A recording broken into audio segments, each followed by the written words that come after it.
The silence in the dining room was so complete you could hear the grandfather clock in the hallway, its steady rhythm marking the seconds that stretched between us. Thomas Blackwood's hand remained firmly at his side, his steel-gray eyes boring into mine as the rest of the family watched in horrified silence. My extended hand hung awkwardly in the air between us, an unwelcome bridge he refused to cross. "Dad, please," Michael whispered from beside me, the holiday cheer draining from his face. Thomas Blackwood straightened his already impeccable posture. "I don't shake hands with temporary arrangements," he said, each word precisely aimed. "You'll never be good enough for this family, Claire. It's only a matter of time before Michael realizes that." The cranberry sauce gleamed like fresh blood on fine china as I slowly withdrew my hand. 15 pairs of eyes darted away from mine, suddenly fascinated by their Thanksgiving plates. Only Michael's mother Margaret had the decency to look mortified, her hand fluttering to her throat like a wounded bird.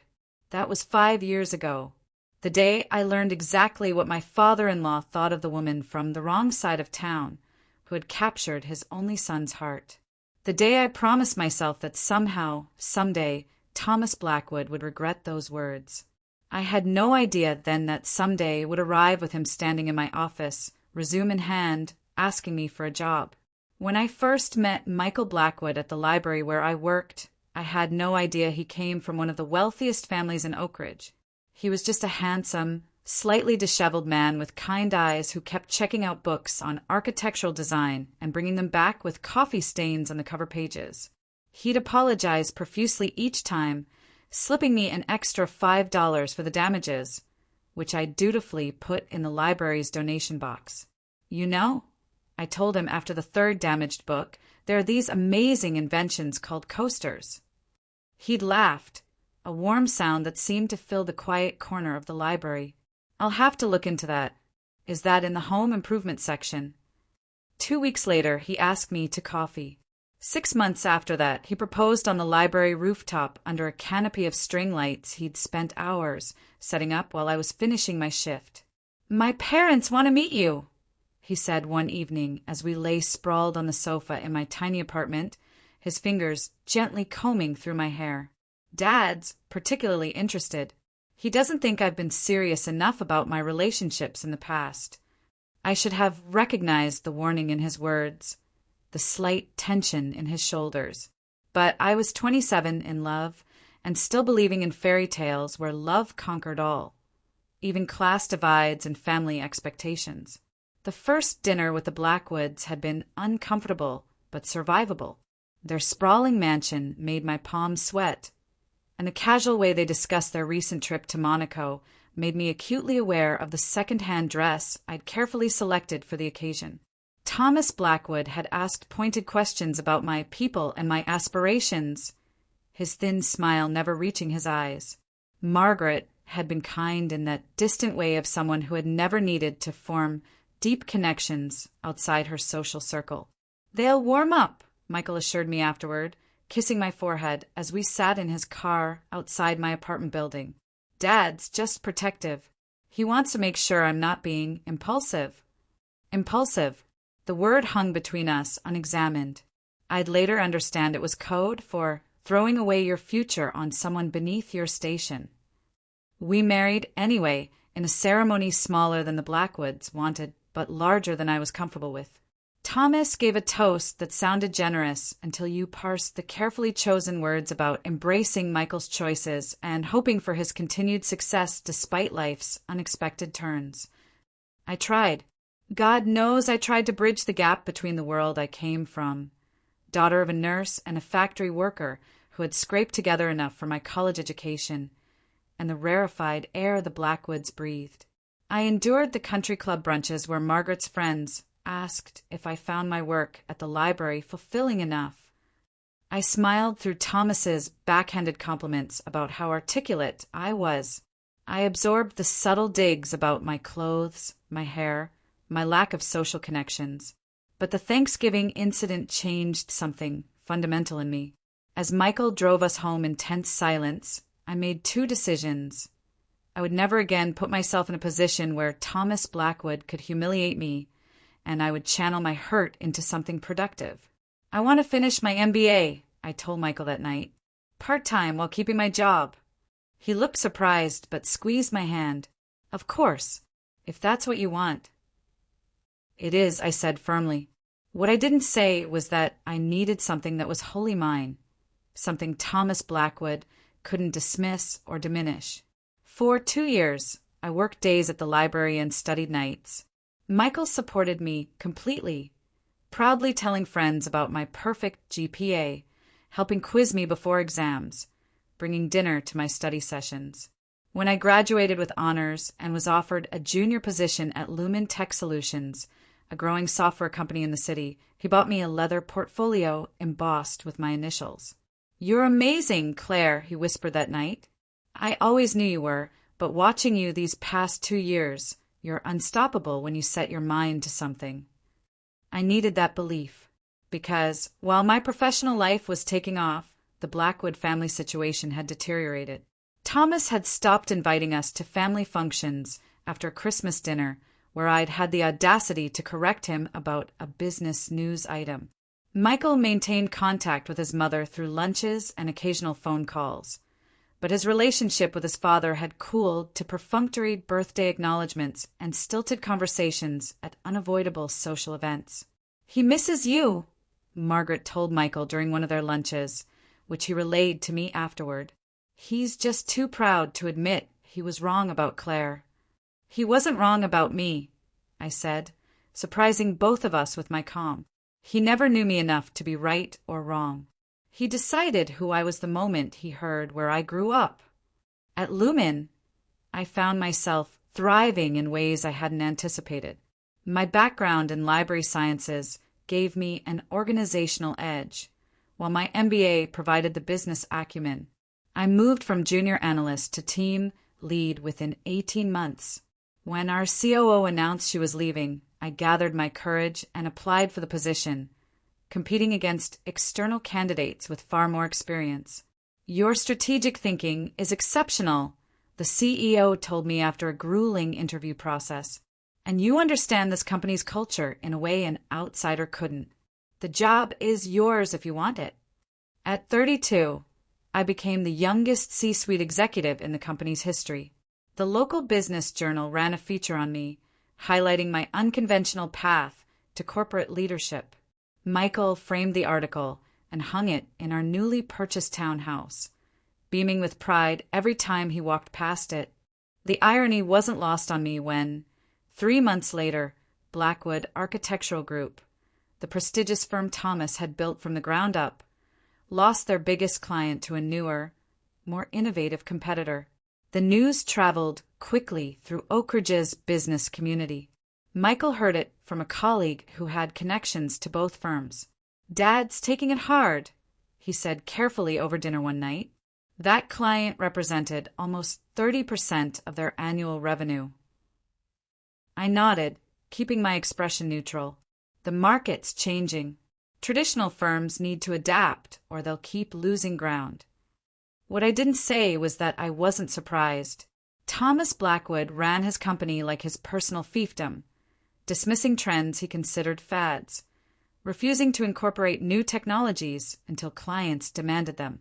The same rigidity that made him judge me inadequate made him unable to see the shifting landscape of his own industry. 6 months later, Margaret called Michael in tears. Blackwood Architectural had lost 2 more major clients.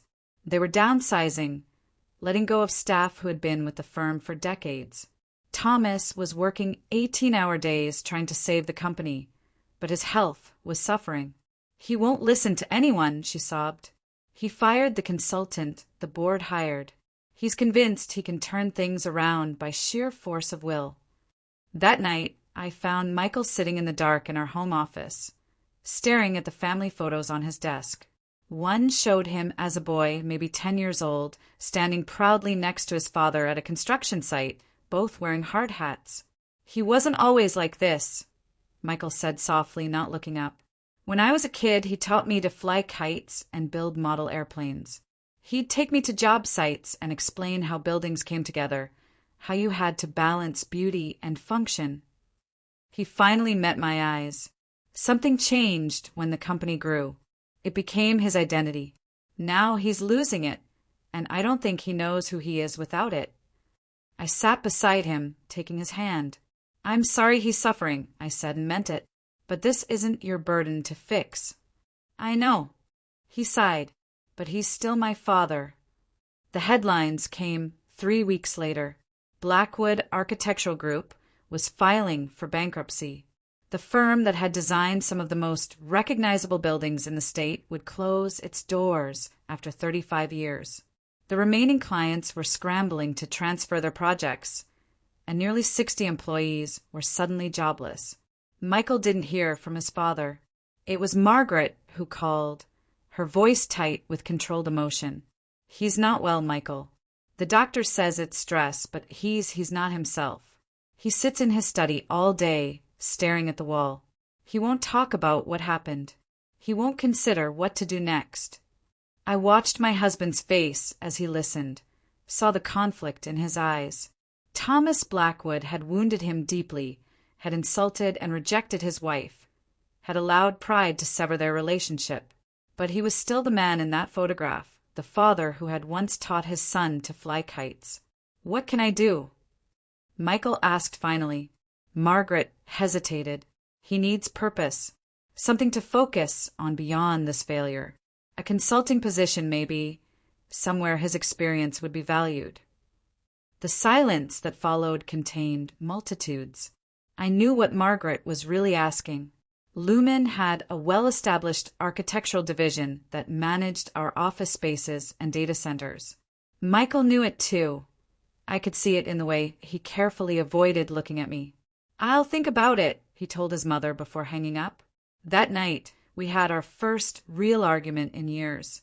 You can't seriously be considering this, I said, pacing our bedroom. After everything he said to me? After how he's treated you since we got married? Michael sat on the edge of our bed, shoulders slumped. I'm not asking you to hire him, Claire. I don't know what to do. He's destroying himself. And that's tragic, but it's not your responsibility. Or mine. I stopped pacing, forcing myself to breathe. He made it very clear what he thought of me, of us. He said I would never be good enough, Michael.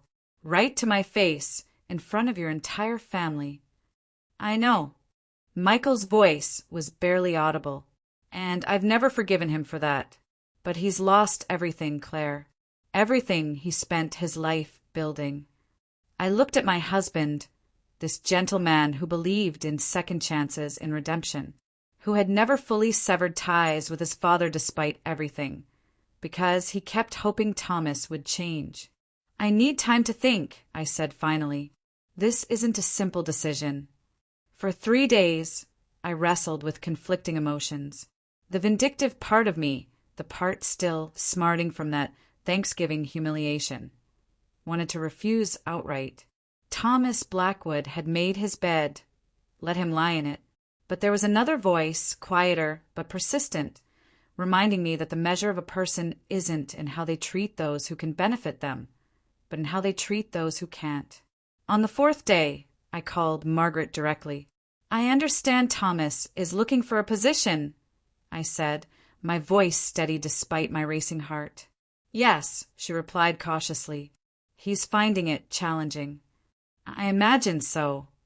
I took a deep breath. Lumen has an opening for a senior architectural consultant. It's a 6-month contract position, focusing on the design elements of our new headquarters. If he's interested, he can send his resume directly to me. The silence on the other end stretched so long I thought we'd been disconnected. Margaret. He would have to report to you? She asked finally, her voice faint. Indirectly. He would work with our architectural team, but yes, as COO, all consultants ultimately answer to me. Another long pause. I'll tell him, she said. Thank you for considering him. I hung up, certain Thomas would never apply. His pride wouldn't allow it. I'd made the gesture for Michael's sake, knowing I'd never have to follow through. But 2 weeks later, my assistant knocked on my office door. "There's a Thomas Blackwood here to see you," she said. "He doesn't have an appointment, but he says it's important." My heart skipped. "Send him in." When the door opened again, I barely recognized the man who entered. Thomas Blackwood had always been imposing, tall, immaculately dressed, with the confident bearing of someone accustomed to deference. The person who stood before me now was physically the same, but diminished somehow.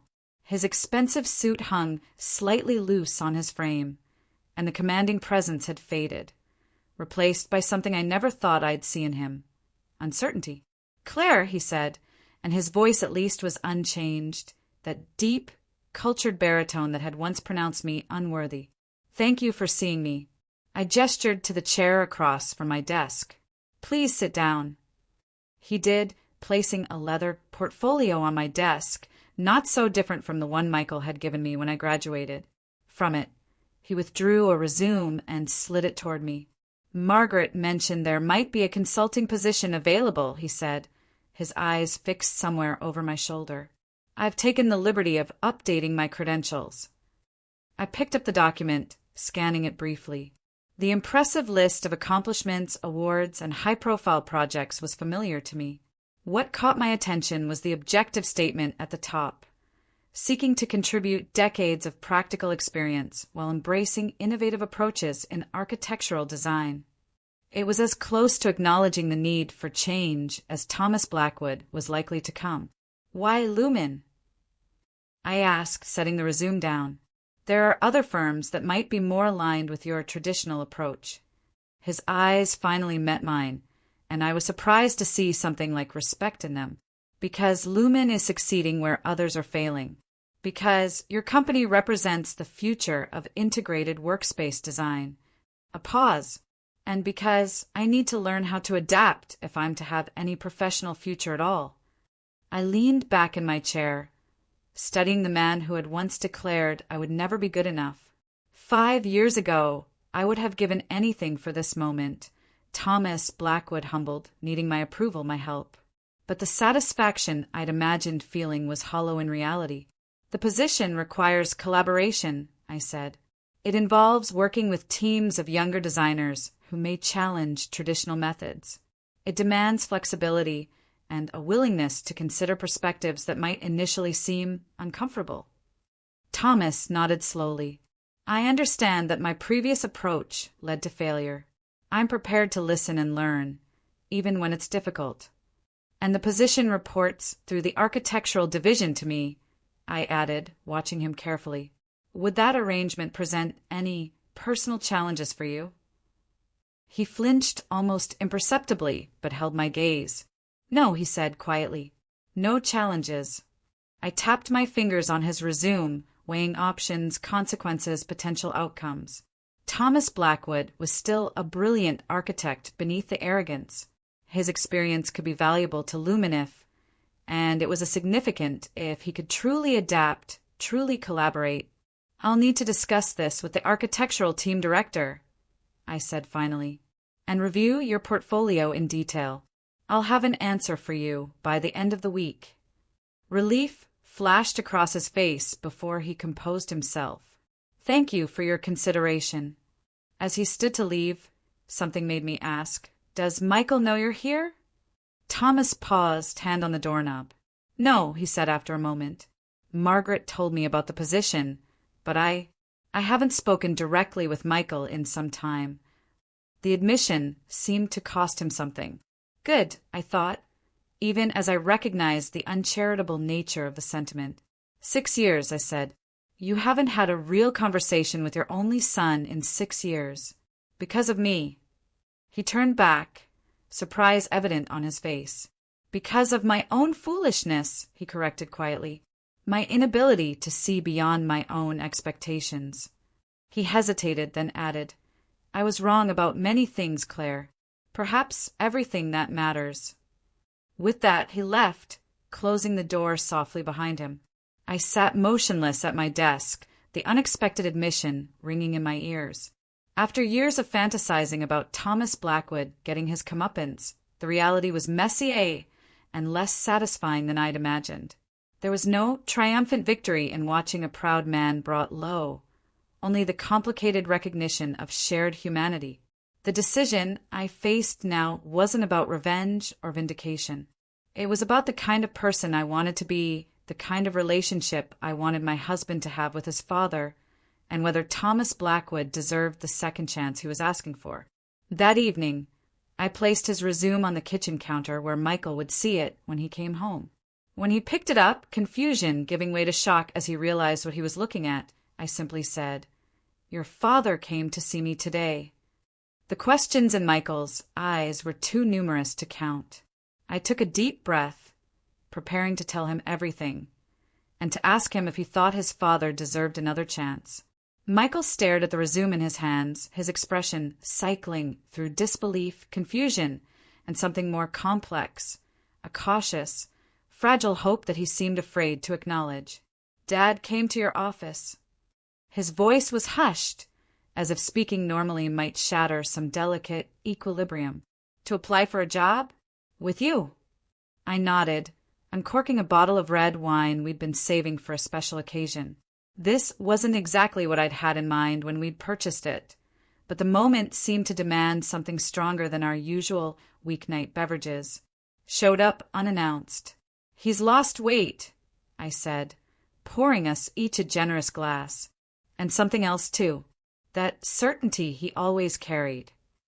Michael sank into a kitchen chair, still holding the resume like it was a mysterious artifact. "What did he say? About us, about everything?"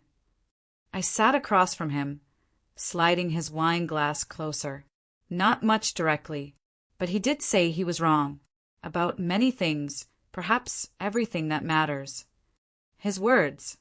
Michael's eyes widened slightly.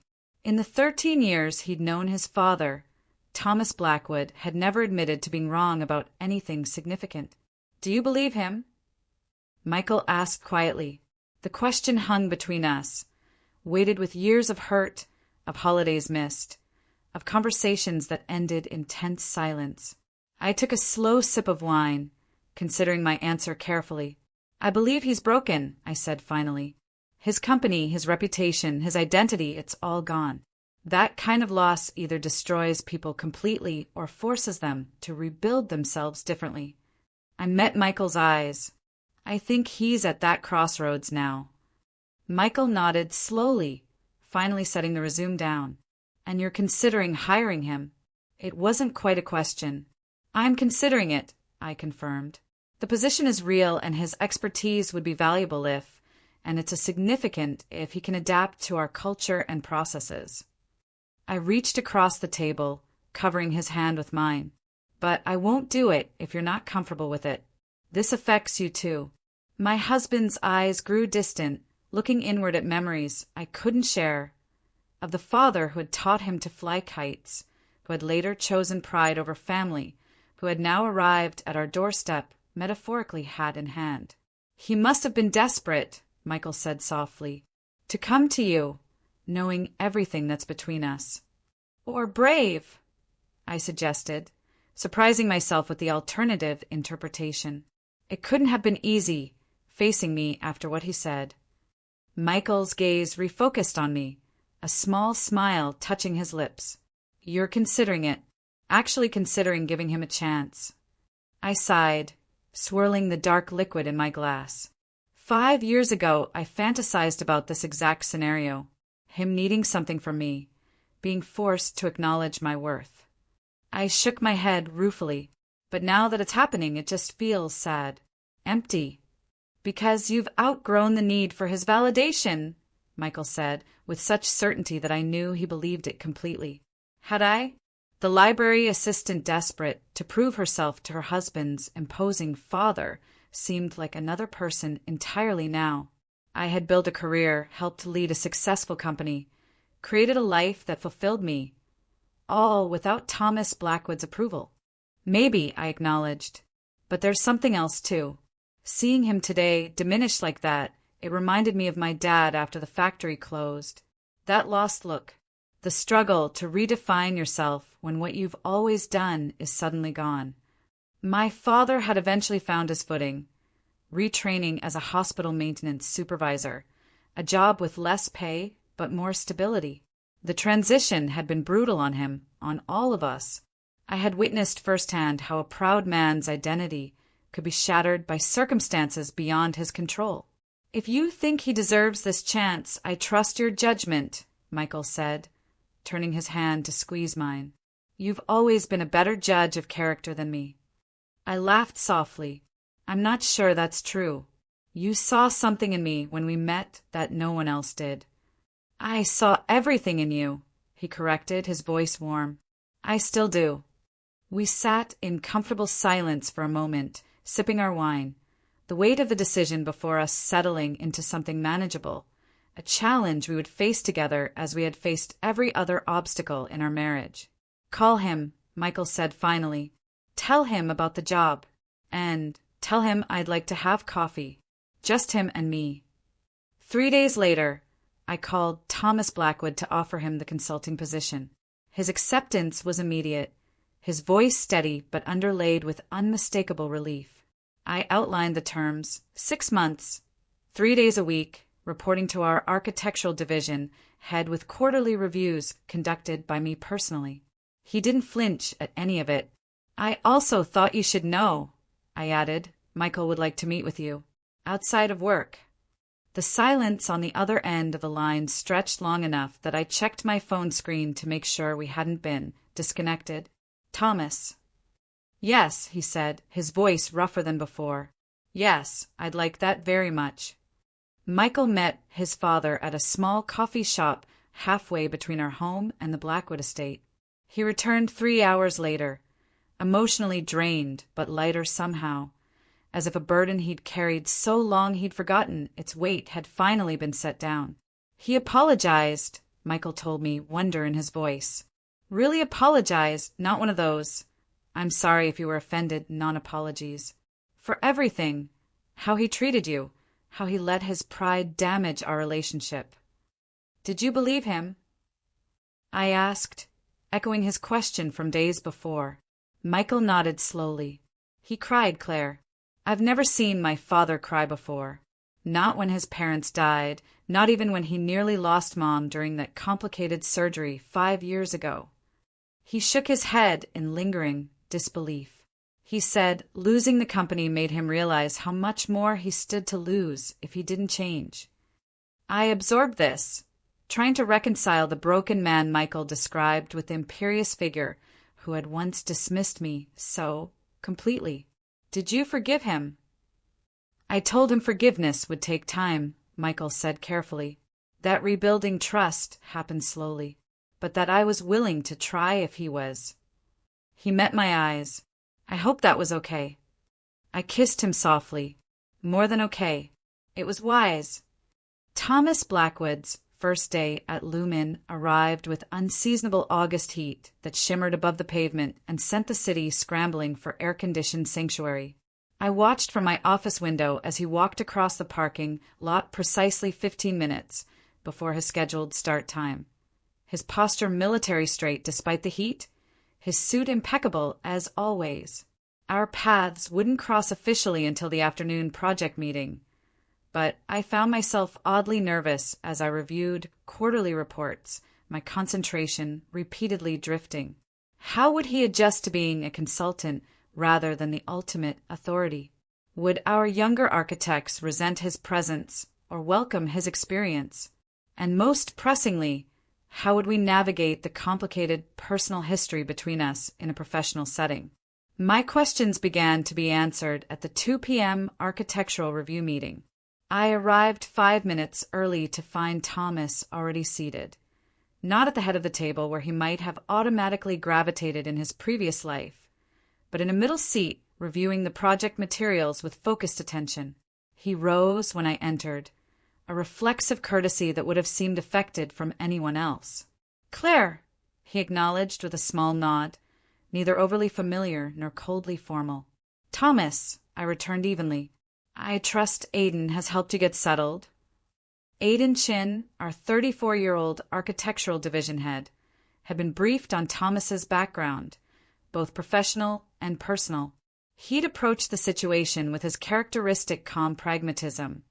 If he knows his stuff and can play well with others, his experience will be valuable. If not, it's only 6 months. Very efficiently, Thomas confirmed. You've assembled an impressive team here. Before I could respond, the room began filling with staff, designers, project managers, sustainability specialists, all curious about the new consultant with the distinguished resume and unclear role. I took my seat at the head of the table, watching with professional interest as introductions circulated. The meeting began with Aiden outlining the challenges of our headquarters expansion: a LEED Platinum certification target, community integration requirements, and a footprint constrained by the surrounding urban landscape. As the team discussed potential approaches, I observed Thomas carefully. He listened more than he spoke, taking notes occasionally, his expression thoughtful rather than judgmental when younger team members proposed unconventional solutions. When he finally did speak, prompted by a direct question from Aiden about the structural implications of a particularly ambitious atrium design, his response was measured and constructive. "The concept has merit," he began, addressing the young designer who had proposed it. "The light quality would be exceptional. However, you'll need to consider the load-bearing requirements carefully." He sketched quickly on a tablet, projecting his work onto the main screen. "If you modify these support points, you might achieve the same aesthetic effect with better structural integrity." The designer, Zoe, barely 30 and known for her innovative if sometimes impractical ideas, studied his suggestion with narrowed eyes. I tensed, anticipating conflict. But after a moment, she nodded slowly. "That could work," she admitted. "It preserves the sight lines I was going for." She glanced at him with cautious respect. "Thanks for not just shooting it down." A ghost of a smile touched Thomas's lips. "In my experience, the most interesting designs come from pushing boundaries. The trick is knowing which boundaries can bend and which will break." The exchange set the tone for the remainder of the meeting. Thomas offered his expertise when relevant, always framing his contributions as suggestions rather than directives. When the team debated the merits of various sustainability features, he mostly listened, occasionally asking clarifying questions that revealed the limits of his knowledge in this rapidly evolving field.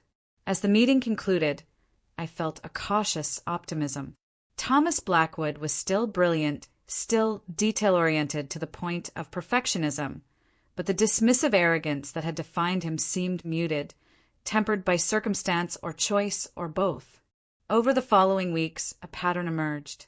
Thomas arrived early, stayed late, and immersed himself in the project with the focus of a man granted an unexpected reprieve. He worked primarily with Aiden's team, his interactions with me limited to formal meetings and brief hallway encounters. In those moments, we maintained a careful professional courtesy. No reference to Thanksgiving dinners or family tensions. No acknowledgement of the power shift between us. Just two colleagues with a job to do. If others in the office noticed the careful distance we maintained, they had the good sense not to mention it. September melted into October. The headquarters design progressed, incorporating elements of Thomas's classic expertise alongside the sustainable, community-centered approach Lumen valued. In project meetings, I noticed Thomas gradually speaking up more, his contributions increasingly aligned with our company's philosophy, not mimicking it superficially, but genuinely engaging with its principles. More surprising was the relationship developing between Thomas and some of the younger architects. Zoe, in particular, had moved from cautious respect to active collaboration, often appearing at Thomas's temporary office to debate design elements or structural questions. I overheard him once, patiently explaining a complex load calculation to her, his tone devoid of condescension, genuinely engaged in the exchange of knowledge. "He's actually really good," Aiden reported during our weekly check-in. "Not just technically, we knew that from his portfolio, but with the team. He listens, adapts when presented with better approaches. Several of the junior architects have mentioned how helpful he's been. No conflicts. No. Difficult moments." I pressed. Aidan considered this. There was one tense meeting about the community space design. Thomas initially pushed for a more traditional approach, got a bit rigid about it. He smiled slightly, but then Zoe challenged him to justify his position without referring to how things have always been done, and something interesting happened. What? He couldn't, and he admitted it. Aidan shook his head, still seeming surprised by the memory. Said something about how sometimes we defend approaches out of habit rather than merit, and that he was still unlearning that tendency. The whole room was kind of stunned. I absorbed this, trying to reconcile it with the Thomas Blackwood who had once declared with absolute certainty that I would never be good enough for his family. People could change. I knew that intellectually. But change this fundamental this late in life? Keep me updated, I said finally, especially if there are any concerns. But the concerns I'd anticipated never materialized. Instead, as October faded into November, bringing with it the first hints of holiday decorations and the inevitable associations with Thanksgiving's past, it was Michael who brought Thomas back into our personal sphere. "I've invited Dad to dinner," he announced one Sunday evening as we prepared for the week ahead. "Just dinner here, nothing fancy. Next Friday, if that works for you." I paused in the act of reviewing my calendar. "Here? At our home?" Michael nodded, watching me carefully. They've been meeting for coffee every couple of weeks, sometimes lunch. The conversations have been good. Healing, I think. "It seems sudden," I said, a swirl of complicated emotions rising. Work provided structure, clear boundaries. Our home was different, intimate, personal, filled with the life Michael and I had built together despite Thomas's disapproval. "We don't have to," Michael said quickly. "I should have discussed it with you first. I just thought." He trailed off, then tried again. "You see him at work all the time. It seems strange that I'm rebuilding a relationship with him while you keep things strictly professional." Put that way, it did seem odd. Compartmentalized in a way that couldn't be maintained long-term if Thomas was truly going to be part of our lives again. "Friday works," I said, making the decision before I could overthink it. "I'll pick up wine on my way home." "Are you sure? Because if you're not ready—" "I'm not sure," I admitted with a small laugh, "but I think it's time to find out." Friday arrived with wind-driven rain that pummeled the windows and turned the early darkness complete. I left work at my usual time, Thomas still in a meeting with the sustainability team when I departed. By unspoken agreement, we hadn't mentioned the upcoming dinner at the office, maintaining the separation between our professional and personal interactions. As I drove home through the storm, wipers fighting a losing battle against a downpour, I practiced what I might say, how I might act. Polite but reserved, warmly welcoming. Neither felt authentic. The truth was, I still didn't know how to feel about Thomas Blackwood's presence in my life, at my company, and now imminently in my home. Michael had prepared his signature dish, a Coke au vin that filled the house with rich, comforting aromas when I arrived. He moved through the kitchen with easy confidence, the meal clearly a gesture of love, for me, for his father, for the possibility of reconciliation it represented. "Anything I can do?" I asked, hanging my rain-soaked coat in the mudroom. "Just relax," Michael smiled, kissing me briefly. "Everything's under control." I changed into dry clothes, casual but nice, a silent statement that this was our home, not a formal event, and had just poured myself a glass of wine when the doorbell rang. Michael glanced at me, a question in his eyes. I nodded, taking a fortifying sip before moving to answer it. Thomas stood on our porch, shoulders slightly hunched against the rain despite his umbrella, a bottle of wine in one hand. "Claire," he said, the formal facade of the office slipping just slightly. "Thank you for having me." I stepped back, allowing him inside. "You're welcome. It's a terrible night to be out." He handed me the wine, an excellent vintage, of course, and removed his overcoat, revealing a dress shirt and slacks that were formal by our home standards, but casual by his. An effort to meet us halfway, I realized. Michael appeared from the kitchen, wiping his hands on a dish towel. The moment hung suspended, father and son regarding each other in this space that had never contained them, both simultaneously. Then Michael stepped forward, embracing his father briefly, but genuinely. "Glad you made it through the storm," he said, relief evident in his voice. "I wouldn't have missed it," Thomas replied, and the simple sincerity in his voice caught me off guard. Dinner progressed with surprisingly little awkwardness. We discussed neutral topics at first: the headquarters project, local news, a book Thomas had recently read on sustainable urban planning.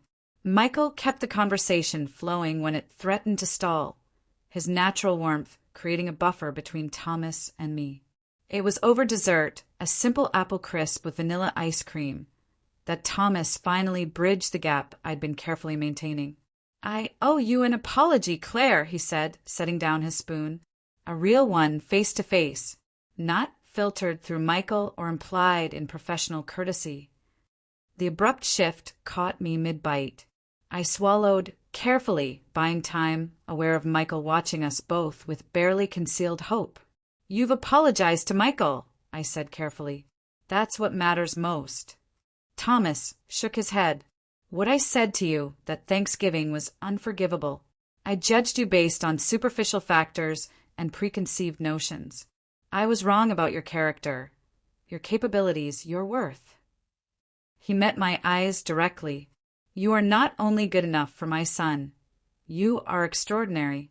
The woman who has built the life and career you have, who has shown the grace you've demonstrated in working with me despite our history. That woman has nothing to prove to anyone, least of all me." The words hung in the air between us, sincere in a way I couldn't dismiss or deflect.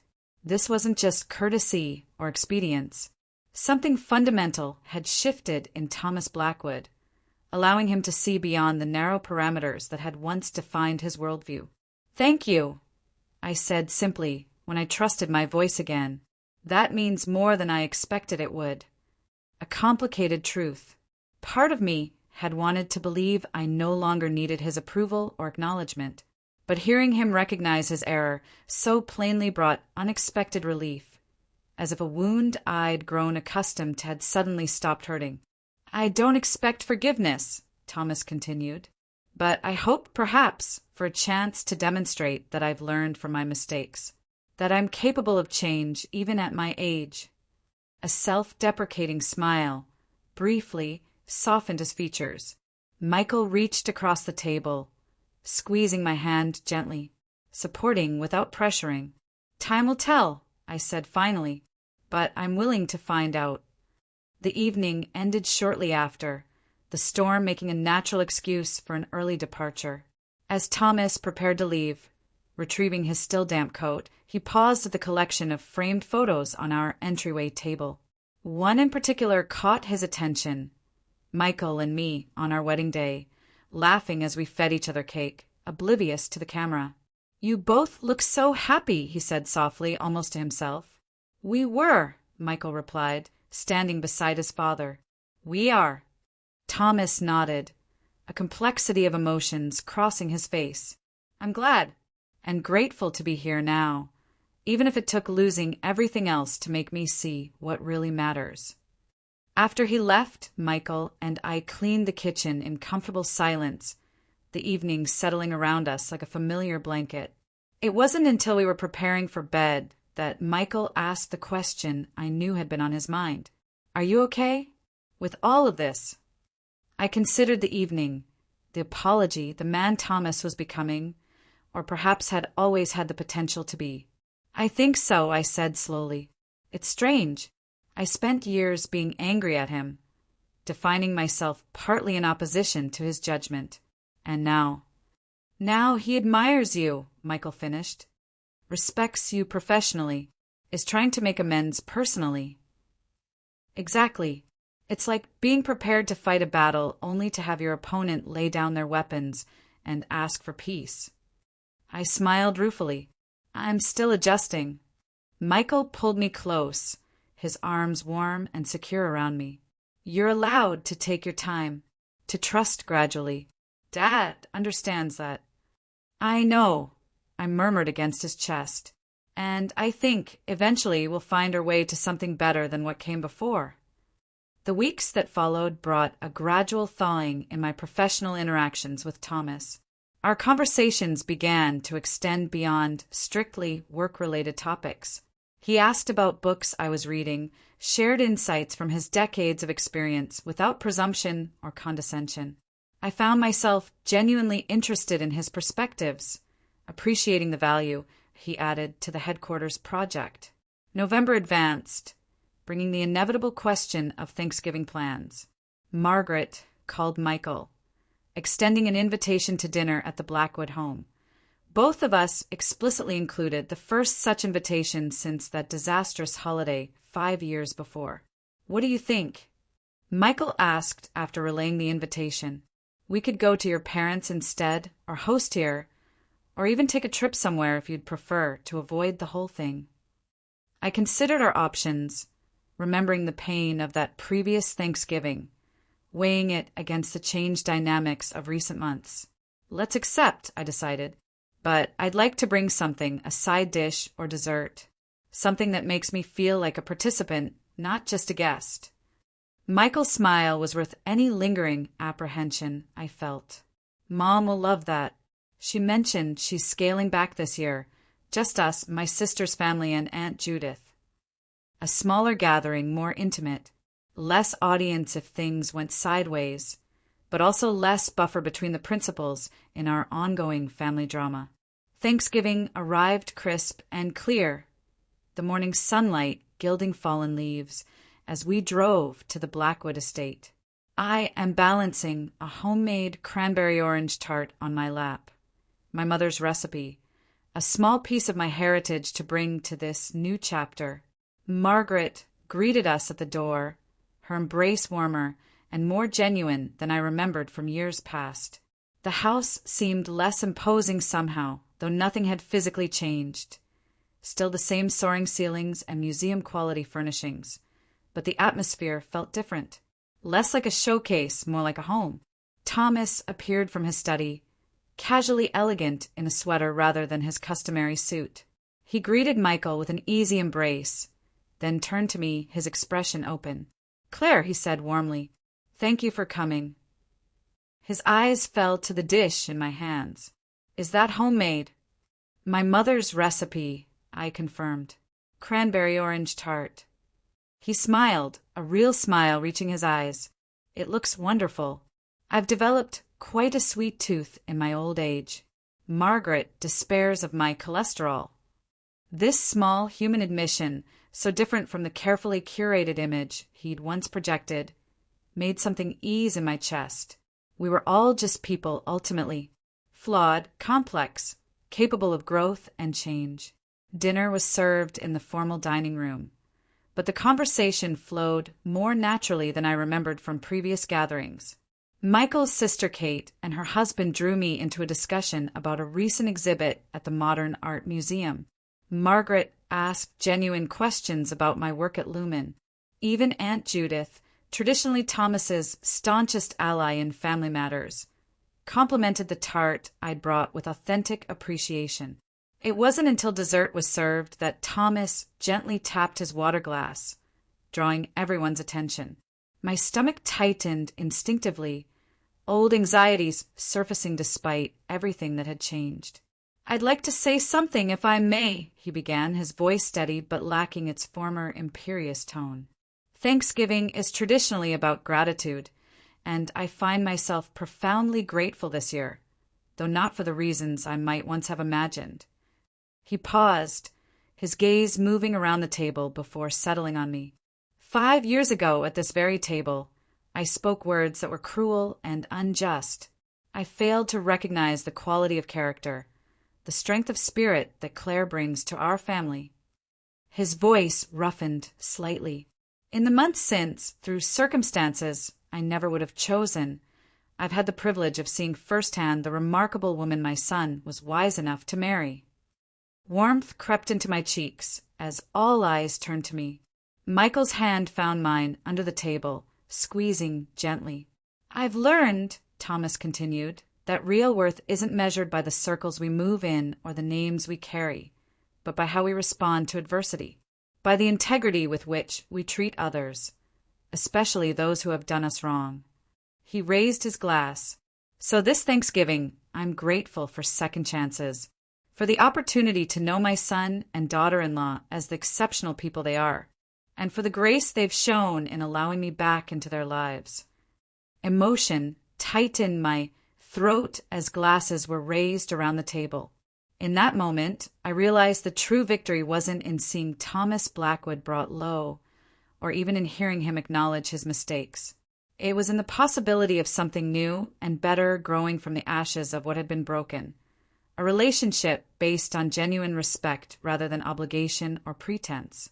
Later, as we prepared to leave, Thomas approached me in a quiet moment while Michael helped Margaret pack leftovers in the kitchen. "I've been meaning to tell you," he said, his voice pitched for my ears alone. "The design team's modification to the community space, opening it to local organizations after hours. It's brilliant, the kind of thinking that never would have occurred to me in my previous life." "It was Zoe's concept initially," I replied, "but you helped refine it, made it structurally sound." He nodded, accepting the shared credit with a humility that still surprised me. "Working at Lumen with you and your team, it's been illuminating. In all my years running Blackwood Architectural, I never created the kind of collaborative environment you've built." A rueful smile. "Perhaps if I had, things might have turned out differently." "Perhaps," I acknowledged. "But then you might not be here now, seeing things from this new perspective." "True enough." He hesitated, then added quietly, "My contract ends in January." I nodded, aware of the calendar. "Yes, I'd like to stay on if possible. Not necessarily in the same role, but I believe I still have something to contribute." The request hung between us, weighted with meaning beyond the professional. This wasn't just about a job. It was about continuing the journey he'd begun, about belonging to something meaningful again. Once, I might have savored this moment of power, the ability to grant or withhold something Thomas Blackwood desperately wanted. But that impulse had faded, replaced by a clearer understanding of what really mattered. "We'll need to evaluate the budget for next year," I said, keeping my tone professional despite the personal undercurrents.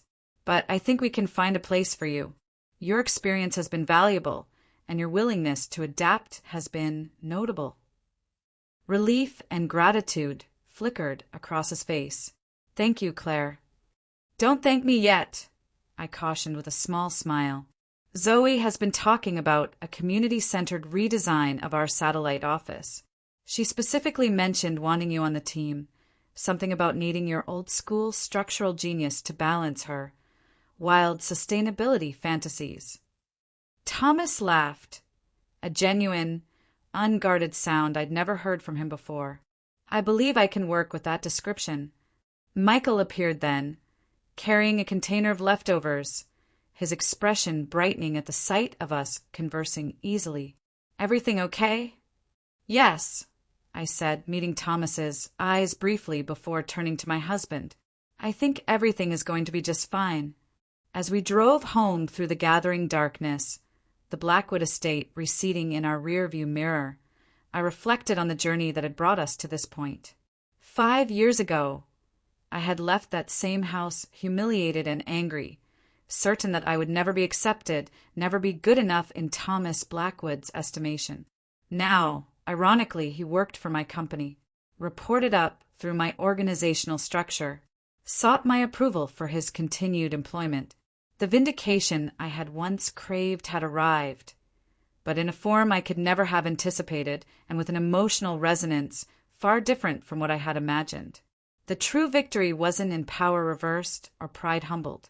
It was in growth, his, mine, ours collectively as a family being reshaped by forgiveness and second chances. It was in the recognition that worth isn't determined by social class or family name or professional status, but by the capacity to learn, to change, to become better than we once were. "Penny for your thoughts?" Michael asked, glancing away from the road briefly. I smiled, reaching over to rest my hand on his knee. Just thinking about journeys, how they rarely take us where we expect to go, but sometimes they lead us exactly where we need to be. He covered my hand with his, warm and solid and real. I like where we are. Me too, I agreed softly. Me too.